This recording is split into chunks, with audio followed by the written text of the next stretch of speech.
Bismillah, alhamdulillah, wassalatu wassalamu ala rasulillah. Asyhadu an la ilaha illallah wahdahu la syarika lah wa asyhadu anna Muhammadan abduhu wa rasuluhu la nabiyya ba'da. Rabbi shrah li sadri wa yassir li amri wahlul 'uqdatam min lisani yafqahu qawli. Subhanaka la 'ilma lana illa ma 'allamtana innaka antal 'alimul hakim. وقال الله تعالى في القرآن الكريم: وعباد الرحمن الذين يمشون على الأرض هونا وإذا خاطبهم الجاهلون قالوا سلاما والذين يبيتون لربهم سجدا وقياما والذين يقولون ربنا اصرف عنا عذاب جهنم إن عذابها كان غراما إنها ساءت مستقرا ومقاما والذين أنفقوا لم يسرفوا ولم يقتروا على ما كان بين ذلك قواما والذين لا يدعون مع الله إلها آخر ولا يقتلون النفس التي حرم الله إلا بالحق ولا يزنون ومن يفعل ذلك يلقى أثاما.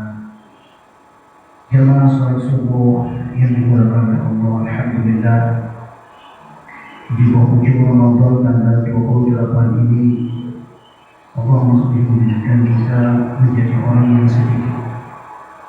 Alhamdulillah, kita terpilih oleh Allah menjadi orang yang sedikit. Ada seorang sahabat Nabi yang berdoa kepada Allah, ya Allah, jadikan hamba-Mu ini orang yang sedikit, jadikan hamba-Mu ini orang yang sedikit, jadikan hamba-Mu ini orang yang sedikit.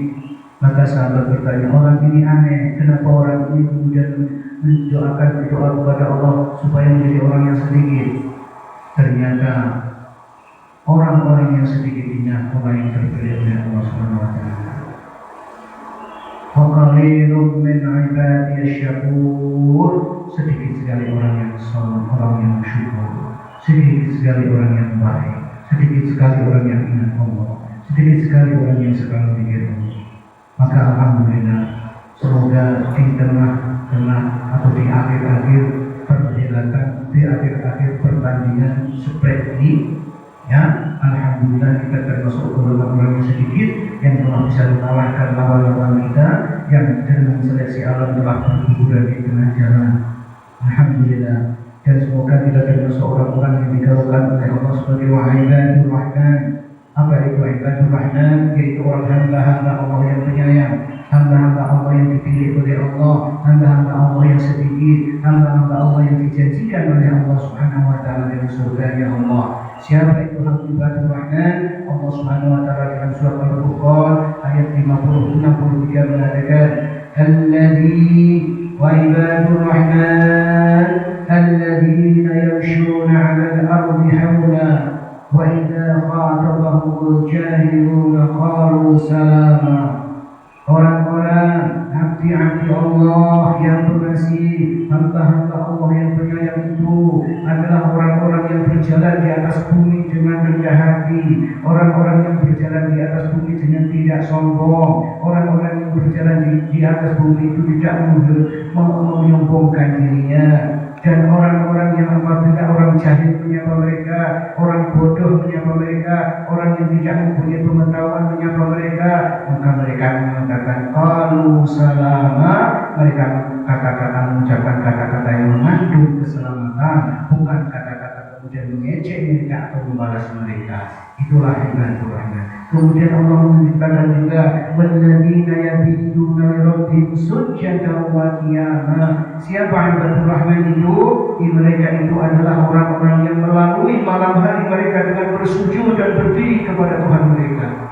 Yang melalui malam-malam harinya, apalagi ini malam-malam terakhir di bulan Ramadan, melalui malam harinya itu dengan senantiasa banyak bersujud dan banyak berdiri untuk mengingat Allah. Alhamdulillah, beberapa hari terakhir ini beberapa orang yang masih menjadi orang yang sedikit itu telah melaksanakan perintah Allah, menjadi orang yang sedikit siapa?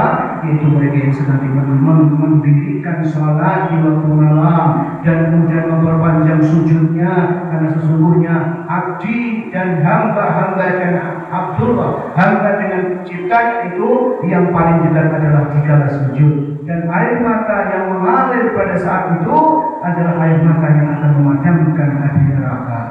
Subhanallah, alhamdulillah. Kalaupun kita belum sampai pada tingkatan itu, masih Allah memberi kesempatan 2 hari lagi. Mari kita lakukan sholat malam, mari kita lakukan istighfar. Karena walaupun awal kita mungkin Ramadan kita awalnya kurang baik, maka jangan lepaskan Ramadan itu, jangan lepaskan Ramadan bisa saja.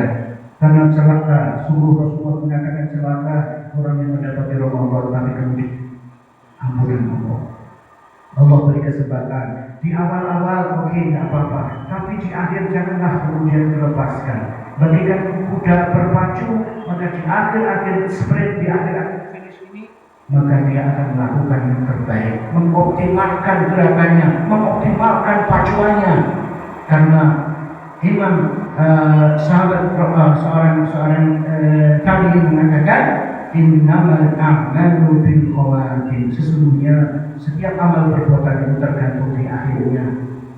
Ya, diukur ukuran kebaikan itu di akhirnya. Orang itu awalnya jelek tapi kemudian dia mengakhiri dengan baik, maka itulah orang yang husnul khatimah. Orang yang awalnya baik tapi kemudian akhirnya dalam keadaan jelek, maka orang akan mengenalnya sebagai su'ul khatimah. Kita tidak tahu, kita tidak tahu kapan itu akan berakhir, tapi pasti bahwa ajal itu akan menjemput kita. Fa idza ja'a ajalun la yasta'khiruna sa'atan wa la yastaqdimun. Oleh karena itu, jangan sia-siakan kesempatan ini sesuai dengan apa yang menjadi program kita, sesuai dengan apa yang menjadi cita-cita penjadian ketika menghidupkan Ramadan. Saya tidak tahu apakah ketika kita akan menghidupkan Ramadan itu kita sedih atau senang. Senangnya itu karena pengen berdoa atau tidak. Kita senang menghadapi Ramadan, ingin seperti Rasulullah mengharapkan Ramadan untuk membersihkan diri, maka inilah saatnya. Jangan terjebak pada jebakan Ramadan. وَالَّذِينَ يَقُولُونَ رَبَّنَا اصْرِفْ عَنَّا عَذَابَ جَهَنَّمَ إِنَّ عَذَابَهَا كَانَ غَرَامًا. Dan orang-orang ibadur Rahman itu, hamba-hamba Allah yang pengasih itu adalah mereka yang senantiasa berdoa, ya Allah ya Tuhan kami, jauhkan azab kami Jahannam, ya Allah, jauhkan azab Jahannam dari kami, karena sesungguhnya azab itu adalah kebinasaan yang kekal. Innaha sa'at mustaqarra wa maqama. Kemudian Jahannam tersebut tempat kembali untuk menetap. Ya, dia senantiasa mohon kepada Allah supaya dijauhkan dari neraka Jahannam. Oleh karena itu dia senantiasa menjaga dirinya dari sesuatu yang menyebabkan mereka masuk ke neraka Jahannam. Mereka senantiasa menjaga diri untuk senantiasa dekat kepada Allah dan kemudian menjauhkan diri dari segala-galanya yang dilarang oleh Allah yang menyebabkan dia masuk ke neraka Jahannam. Adalah sebuah tindakan yang bodoh ketika dia mengatakan tidak mau neraka Jahannam, tapi sesungguhnya dia kemudian melakukan perbuatan-perbuatan yang menjurus kepada dimasukkan ke neraka Jahannam. Walladzina idza anfaqu lam yusrifu wa lam yaqturu wa kana baina dzalika qawama. Orang-orang ibadur Rahman, orang-orang yang pengasih, orang hamba-hamba Allah yang disayang itu adalah orang-orang yang apabila membelanjakan hartanya, apabila dia membelanjakan hartanya, mereka tidak berlebih-lebihan, tidak asrof, tetapi juga tidak kikir. Tetapi pembelanjaan itu adalah di tengah-tengah, pembelanjaan itu adalah di tengah-tengah yang demikian. Asaton, wasaton, jadi dia tidak boros, tapi juga tidak kikir. Kemudian walladzina yad'una ma'allahi ilahan akhara wa la yaqtuluna an-nafsa allati harrama Allah illa bil haqq wa la yaznun wa man yaf'al dzalika yalhaqu asama. Orang ibadur Rahman, orang yang dikasihi oleh Allah, hamba yang dikasihi oleh Allah adalah orang-orang yang tidak menyembah Tuhan yang lain beserta Allah dan tidak membunuh jiwa yang diharamkan Allah membunuhnya kecuali dengan alasan yang benar. Kemudian illa man taba wa amana wa 'amila shalihan fa ulaika yubadilullah.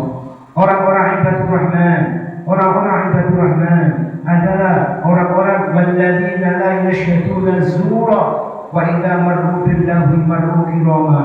Orang-orang yang tidak memberikan persaksian palsu dan mereka apabila bertemu dengan orang-orang yang mengerjakan perbuatan yang tidak berfaedah, mereka lalui saja dengan menjaga kehormatan.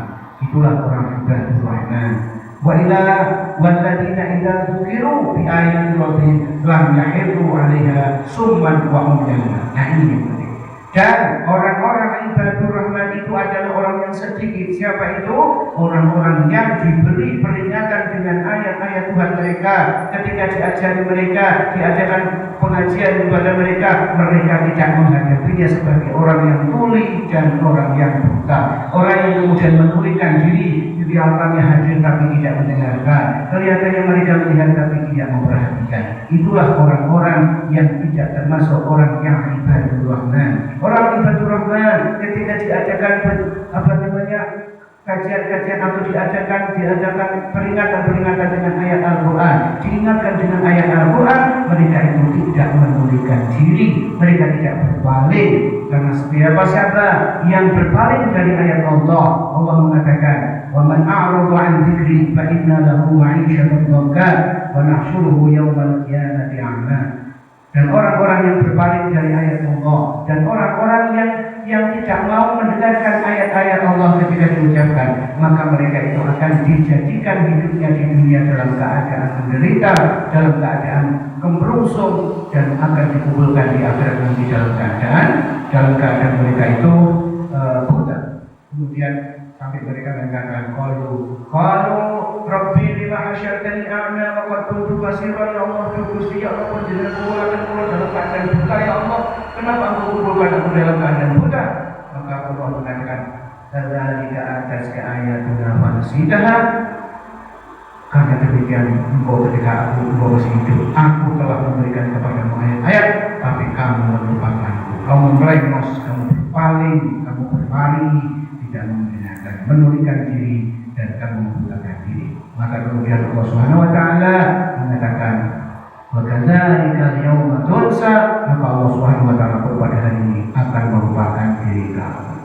Jamaah sekalian rahimakumullah, ada 12 atau 20 menit lagi atau 25 menit lagi, saya akan izinkan saya untuk teruskan pembahasan tentang adabul imamah wa qudwati, yaitu adalah beberapa adab atau akhlaknya menjadi imam dan menjadi makmum. Nah, seringkali kita melakukan sholat berjamaah, lagi Imam Al-Ghazali di dalam Bidayah menerangkan bagaimana adabnya menjadi imam dan adabnya menjadi seorang makmum.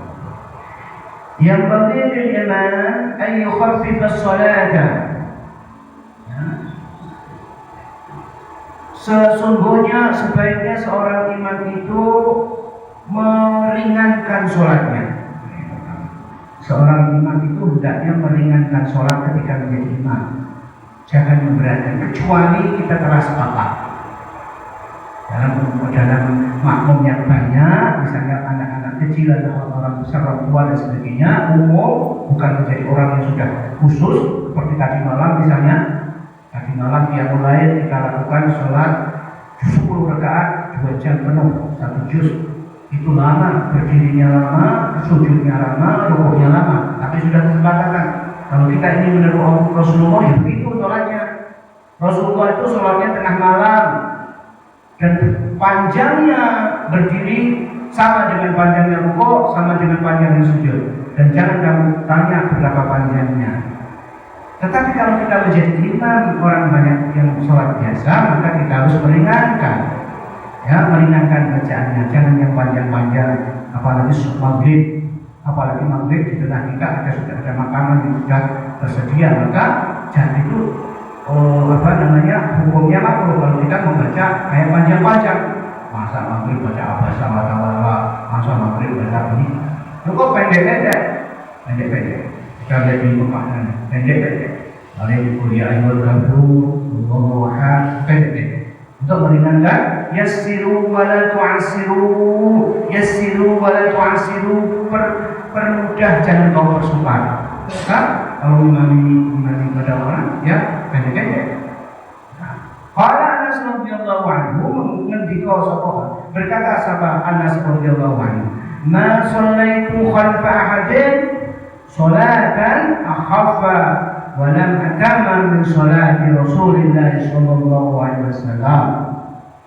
Aku tidak melakukan sholat di belakang seorang yang lebih ringan dan lebih sempurna sholatnya daripada Rasulullah sallallahu alaihi wasallam. Artinya ketika beliau sholat bersama Rasulullah, maka Rasulullah itu meringankan sholatnya, tidak memperlama sehingga tidak mengganggu urusan. Karena di antara makmum kita mungkin ada yang punya urusan, mungkin ada yang mau ke belakang, mungkin ada yang mempunyai janji-janji dan sebagainya. Maka pernah Rasulullah menegur atau seorang menegur imam. Ya, ada seorang makmum yang kemudian dia lari dari jamaahnya. Mereka sholat sendiri, kemudian dia tegur. Kenapa kamu lari dari jamaah? Dia mengatakan, karena aku beriman kepada Imam Abdullah kalau nggak salah itu, tapi kemudian dia baca surat yang panjang-panjang. Padahal saya ini mempunyai urusan, sehingga aku pun kemudian keluar dari makmum, dari jamaah. Kemudian dipanggillah imam tadi dan diingatkan oleh Rasulullah SAW. Ketika kita menjadi imam, maka jadilah imam yang mukhaffif, meringankan. Wala yukabbiru ma lam yafrughal muadzin. Dan dia bertakbir nalikane dan dia melakukan takbir, dan seorang imam hendaknya tidak bertakbir sebelum muadzin itu membacakan iqamah. Belum iqamah kemudian langsung Allahu Akbar, tidak boleh.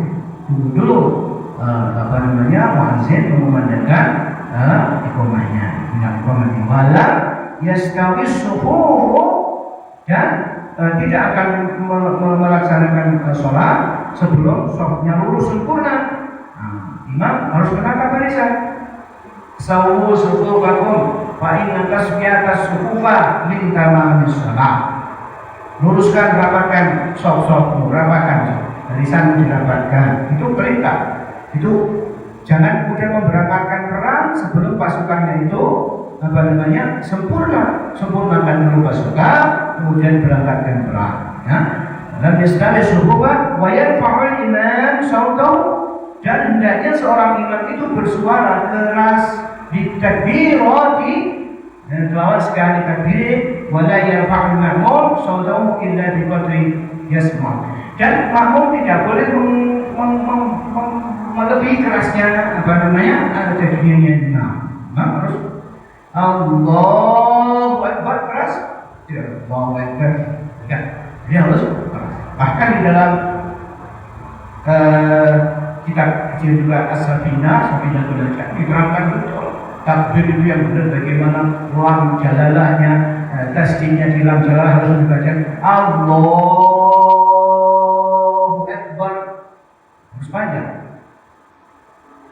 Wala yarfa'ul ma'mum nafsuhu illa biqadri ma yasma'u nafsuhu, kecuali makmum itu suaranya didengar oleh dirinya sendiri. Wa yanwil imam al-imama liyanal al-fadla. Dan seorang makmum itu tidak meninggikan suara kecuali sebatas yang dia sendiri, dan imam harus niat menjadi imam. Dalam berniat itu harus dia mengimamkan dirinya menjadi imam. Fa'ilam yanwi sahhat salatul qawmi idza nawa al-iqtida'a bihi wa nalu. Dan jika seorang imam, ya, jadi harus meniatkan diri menjadi imam guna untuk memperoleh kefadilahan keutamaan. Jika seorang imam tidak berniat, maka sholat jamaah itu tetap sah apabila mereka telah berniat mengikutinya. Jadi makmum juga harus berniat untuk menjadi makmum. Ya. Mereka juga memperoleh pahala bermakmum. Jadi mereka juga memperoleh pahala bermakmum. Kemudian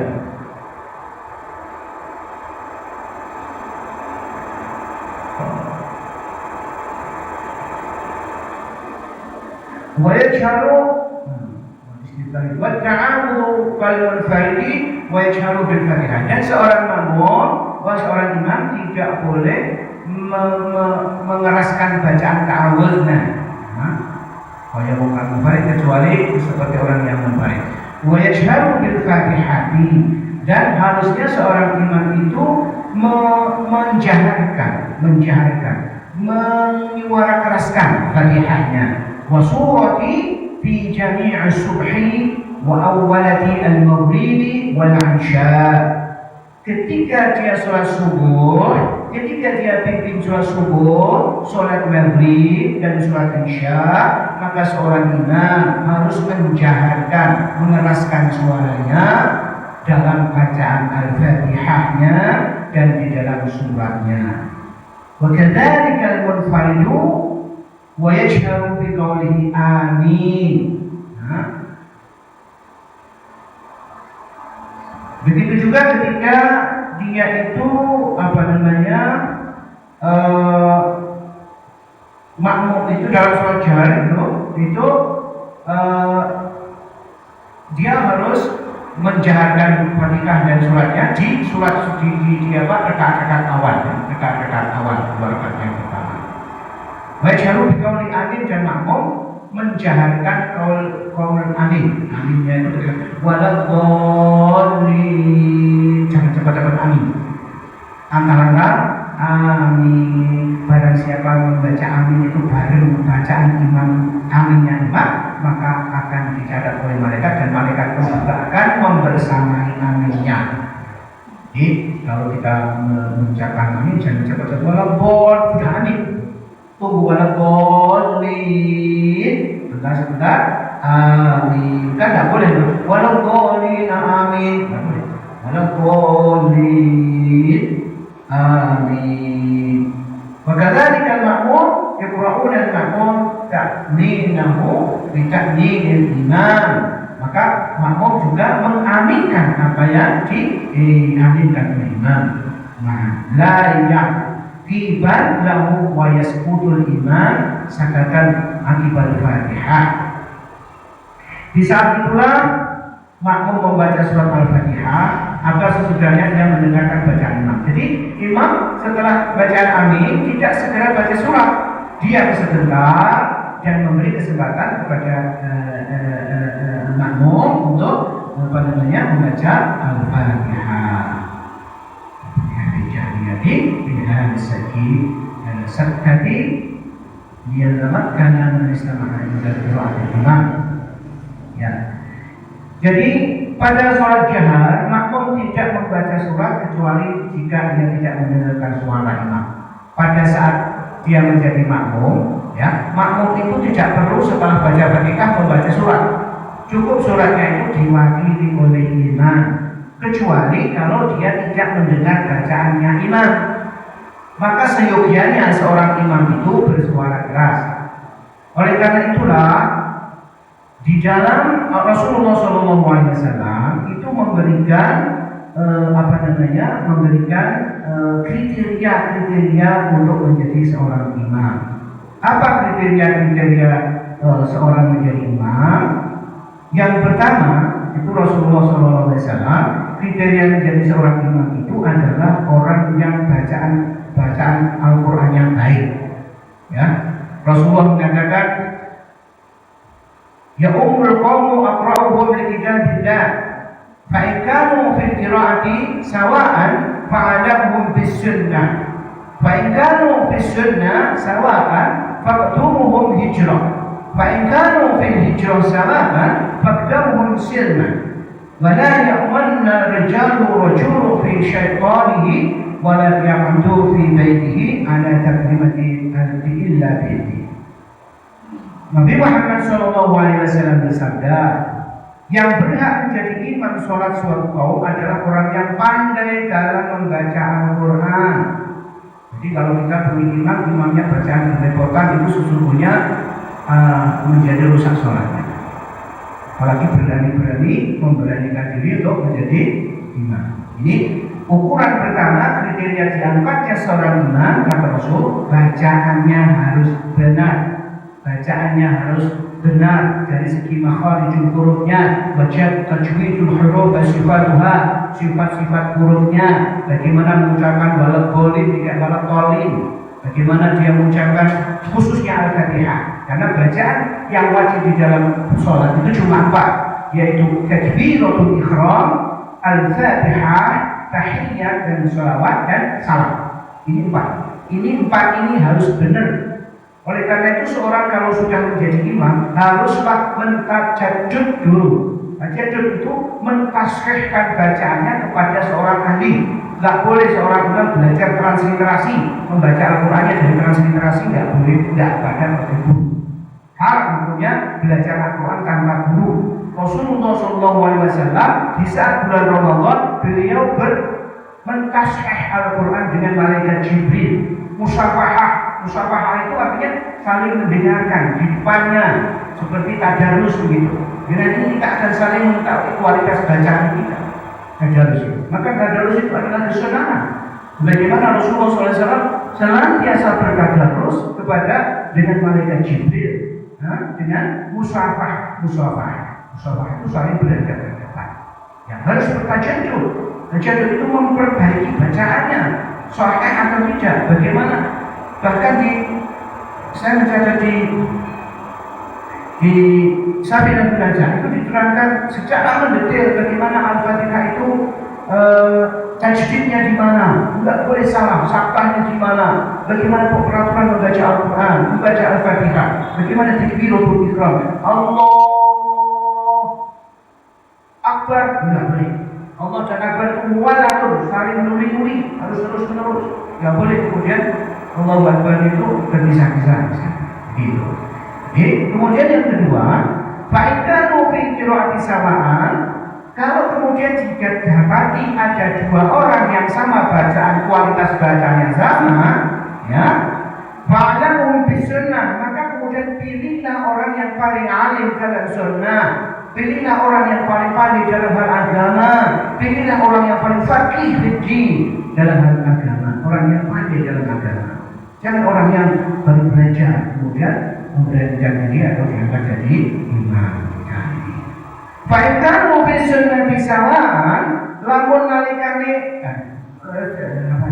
ketika 2 orang itu sama dalam hal kesunnahnya, dalam hal penguasaan agama itu sama, kata Rasulullah SAW, maka hijrah, maka carilah yang paling dulu hijrah. Yang paling dulu hijrah siapa? Orang yang pertama kali di situ mukminin. Nah, mukminin. Orang yang awal di situ, yang paling tua di situ, yang paling lama menetap di situ. Kalau misalnya orang baru, ya dia kalah. Dia harus mendahulukan orang yang lebih lama, yang menetap di tempat itu lebih lama. Baikkan mobil hijrah di sawaan, dan apabila ketika orang yang berhijrah itu sama, bacaan kualitasnya sama, kemampuan dalam hal agamanya sama, hijrahnya sama, fa'abdahuhum silman, maka kemudian carilah orang-orang yang orang-orang yang lebih dahulu masuk Islam. Lebih dahulu masuk Islam. Ini kalau walaf ya harus minggir. Orang hanyaran boleh. Sekalipun kualitas bacanya sama. Makanya ada orang yang diimami oleh anak kecil karena dia itu memang pandai, bacaannya bagus dan kepalanya banyak, wajar.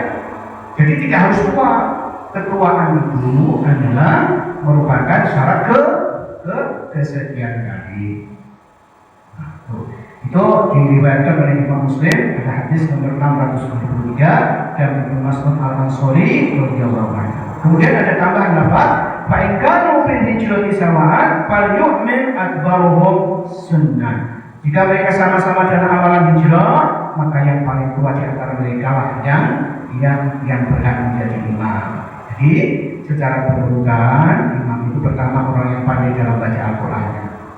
Jika sama-sama pandai, maka cari orang yang paling ngerti tentang sunnah Nabi Muhammad SAW. Jika sama-sama mengerti, cari orang yang paling melaksanakan hijrah dalam hal itu. Jika paling sama, cari orang yang masih Islam. Jika sama, baru cari orang yang paling tua. Ya itu. Nah, jadi oleh karena itu, secara umum itulah kriteria-kriteria orang yang menjadi imam, jadi orang yang paling pandai, orang yang paling banyak bacaannya, orang yang paling sahih dalam fasih dalam membaca Al-Quran. Nah, kemudian permasalahannya, bagaimana kalau orang yang paling warak, itu orang yang paling warak itu orang yang paling harus cari orang yang paling marah. Marah itu menjaga dirinya dari syubhat, gitu. Ya. Kemudian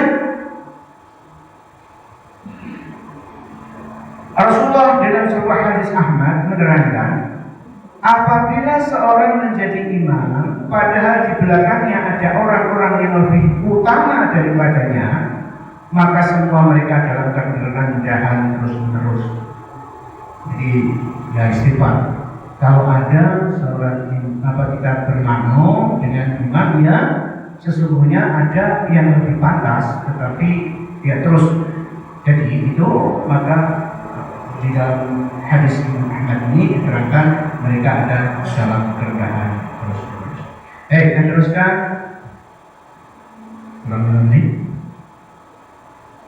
ولا يقرأ المأمون السورة في الجهرية إلا إذا لم يسمع صوت الإمام ولا يزيد الإمام على ثلاث في تسبيحاته الركوع والسجود ولا يزيد في التشهد الأول بعد قوله. Jadi wala yaqra'u dan tidak membaca makmum as-suratu ing surat fi jahriyati ing dalam bangsa swara sing keras. Jadi seorang makmum tidak boleh membaca dengan keras. Tidak boleh keras ya.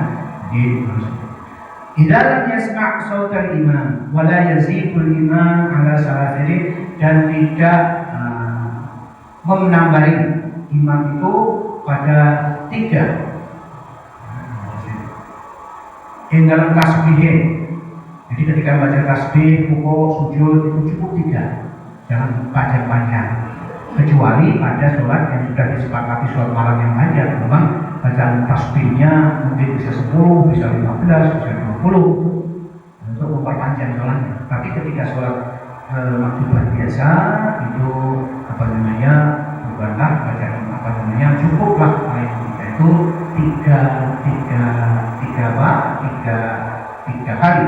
Subhanallah, subhanallah yang a'lam, subhanallah yang a'lam, subhanallah yang a'lam, subhanallah yang a'lam.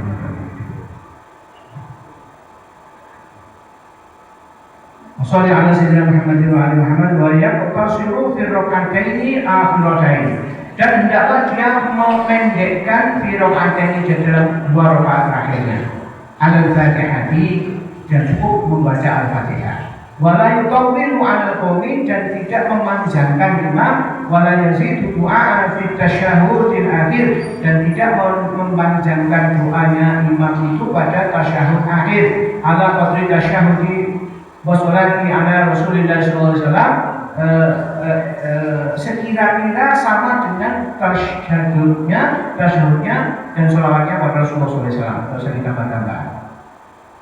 Wa yanmiyal imam 'inda taslim assalamualaikum warahmatullah, itu maka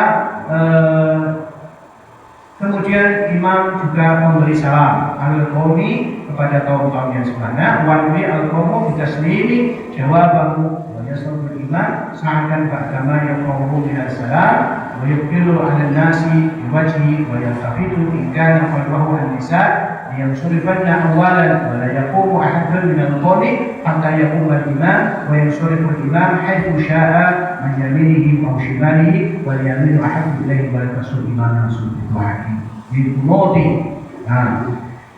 Jadi ketika membaca tasyahud akhir, imam cukup membaca tasyahud dan shalawat kepada Rasulullah SAW. Ketika bersalam, imam hendaknya berniat memberi salam kepada semua jamaah. Sedangkan jamaah atau makmum dengan salatnya itu berniat berdiam sebentar menjawab salam imam. Jadi imam ketika salam itu menyiapkan bersalam kepada seluruh yang ada di situ. Dan makmum itu salamnya itu adalah dalam rangka menjawab salamnya imam. Setelah itu imam berdiam sebentar dan menghadap kepada para jamaah. Sebaiknya imam menghadap kepada jamaah. Dan kemudian jika ada di belakangnya itu adalah para wanita, maka dia tidak usah menoleh sampai mereka bubar. Jadi tidak, kalau memang ada di belakang itu para wanita dan tidak ada sampirnya, tidak perlu dia menoleh, tidak perlu dia menghadapnya sampai para wanita itu sama mulai sampai bubar dan hendaknya makmum tidak berdiri sampai imam berdiri. Kalau imam pergi entah ke arah kanan atau kiri atau kanan dan sebagainya, nah itu. Jadi kalau kita memang berniat untuk bersama-sama imam, itu ya jangan meninggalkan imam. Bukan ada adab kalau harus meninggalkan imam, kalau izin dari imam dulu. Sebelum imam berdiri, maka makmum dilarang berdiri. Ini adabnya, ini adabnya. Kemudian juga imam tidak boleh berdoa untuk dirinya sendiri di dalam membaca qunut subuh misalnya. Qunut subuh itu disunahkan. Tidak boleh baca Allahumma hdini fiman hadait wa afini fiman afait. Domirnya ini harus didomirkan menjadi nahnu kepada keseluruhan jamaah. Bukan lagi mutakalim wahidah, tapi harus untuk orang banyak. Allahumma hdina fiman hadait wa afina fiman afait wa tawallana fiman tawallait. Tidak boleh Allahumma hdini, tidak boleh fiman hadait wa afina fiman afait. Dan itu harus dengan suara nyaring. Sedangkan para makmum mengamininya tanpa mengangkat tangan mereka, karena hal tersebut tidak ada dalam riwayat. Itu ketika misalnya karena di sini tidak ada, yang misalnya kita pas surat qunut itu, itu imamnya harus menyuarakan dengan suara yang nyaring dan makmum itu mengamini, mengamini tanpa mengangkat tangannya. Selebihnya makmum membaca sendiri sisa dari doa qunut tersebut, yaitu dimulai ketika wala yudi alaih. Allahumma hdini biman hadait wa afini biman afait wa tawallani biman tawallait wa barik li fima atait wa qini bi rahmatika syarra ma qadait innaka taqdi wa la yuqda alaik fa innahu la yadhillu man walait wa la yu'izzu man adait. Nah, itu di situ kemudian kadang imam berdiri sebelah, itu dalam rangka memberi kesempatan kepada imam untuk berdoa sendiri. Ya, itu doa wala yuqdi wa la yuqda alaik innaka la yuqdi wa la yuqda alaik innahu la yadhillu man walait wa la yu'izzu man adait tabaraka rabbana wa ta'ala wa lakal hamdu ala ma qadait. Berdoa doa untuk dirinya sendiri. Pas karena imam itu beberapa ini sedikit lagi ya. Saya teruskan sedikit kalau diperkenankan. Jadi kemudian makmum tidak boleh berdiri sendirian secara terpisah. Jadi nggak boleh kita ini misalnya menjadi makmum kemudian berdiri sendiri. Jadi kalau makmum itu imam dan makmum cuma berdua, maka seorang makmum itu berdiri di sampingnya, tidak di belakangnya. Di sampingnya ukurannya adalah polok tumit ya, itu harus di belakangnya. Nah misalnya kaki kita panjang lebih panjang dari depan, masih muskilah tidak apa. Yang penting poloknya itu di belakang poloknya imam. Walaupun kaki kita mungkin jempol kita itu lebih panjang dari jempolnya imam, itu nggak apa-apa. Yang penting tungkaknya ini, mata kaki ini harus di belakang mata kakinya imam. Makmum tidak boleh mendahului imam, ya. Wala yanbaghi lil makmum an yataqaddama 'ala al-imam. Tidak boleh mendahului imam fi af'alihi, di dalam gerakannya, ayusami ataupun di dalam perbuatannya. Tidak boleh juga, ya. Mendahului imam itu nggak boleh. Itu soal adab. Bahkan kalau itu lebih 3 kali, bahkan namanya makmum ya harus manut kepada, tidak boleh bergerak bersamaan dengan gerakan imam. Juga al-yusawiyahu itu bergerak bersama imam. Jadi harus imam bergerak dulu, ya. Bal yang bagi ayat akhir, tetapi hendaklah dia itu melakukannya di paling akhir, mengakhiri ambo. Walayah bil ruku'i, dan juga dia tidak boleh rukuk kecuali setelah imam itu rukuk dengan sempurna pada posisi rukuk. Itu rukuk. Allahu Akbar. Jadi makanya imam ketika mengabadi Allahu Akbar itu juga harus melihat kondisi, jangan baru selesai langsung Allah setelah rukuk sempurna Allahu Akbar. Wala yahdi sujudi, dan juga di dalam sujud, ya, tidak boleh sujud selama dari imam belum sampai di tangan. Wala yaswir jabhatahu al-imam illal ardi, nalikane dua imam belum sampai menyentuh kepada tempat sujud, tidak boleh kita melakukan sujud. Hadani Allah wa ajmain. Terakhir kepada ibu sekalian, saya ingin menambahkan tambahan sedikit karena ini sebentar lagi kita akan masuki Idul Fitri. Saya akan memberikan sedikit tentang fikih Idul Fitri. Yang pertama, apa yang harus dilakukan kesunahan Idul Fitri, yaitu kita malam harinya itu malam-malam yang sangat mujarab, masa malam yang sangat istiqomah. Maka dua, jangan kemudian lupakan dua di waktu malam Idul Fitri. Itu adalah istiqomah. Pada pagi harinya kita disunahkan untuk mandi, kemudian memakai pakaian yang bukan harus baru, tapi adalah yang istimewa. Dan bagi laki-laki disunahkan menggunakan akil, akil itu parfum wanginya. Nah, kemudian disunahkan makan dulu. Kalau Idul Fitri itu disunahkan makan dulu, walau salah kamar. Tiga kamar